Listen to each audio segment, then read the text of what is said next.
always heard about the design school prior to coming to the business school, and then I would see my first year business school friends come back from across the street, as we like to refer to it, this glow and kind of excitement in their eyes. I'm an engineering student, so I felt that my thinking was kind of very focused towards being very rational and analytical in everything I do.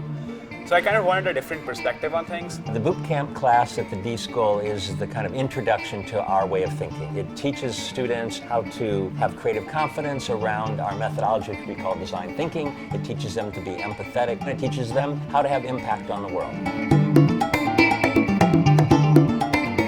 I think I'm a creative person, but since I was like 5 or 6 years old, I've learned to be more structured, which got me into my super structured job and a super structured career path. So I feel like I'm learning how to combine structure with creativity, because sometimes the freedom to explore your ideas can take you somewhere that structure simply can't, and in fact can be more powerful and additive to like what you're trying to achieve. I really want something that I can take into the real world.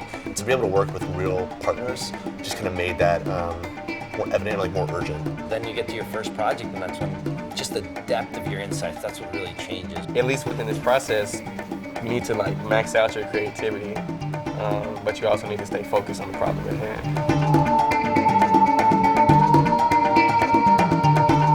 Design thinking is the kind of thing you have to do, you have to experience. You have to have that moment where you're on a project and you come up with much better, more creative ideas than you thought were possible. Being in the design school space and kind of being around boundless creativity and everyone's an entrepreneur kind of mentality made me think that maybe I would do something more entrepreneurial and have that kind of confidence to feel like that would be okay. Maybe this is like a PhD student thing. Like we think a lot and then like have a lot of different ideas, but never really like try them out. I think the biggest thing that I learned was that we really need to bias towards action.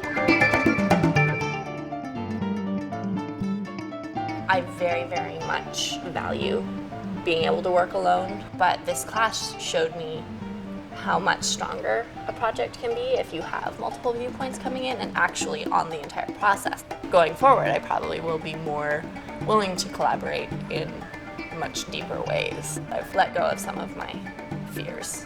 The will to admit failure, to build up the courage to admit failure, I think that's really something that a lot of people need to learn. Being okay with failing. Being okay with failing so that you can move on, you can make more progress instead of kind of getting stuck at a dead end. I don't know, but something like it's just like contagious, just like you never stop seeing opportunity now. You just think there'll be possibilities everywhere.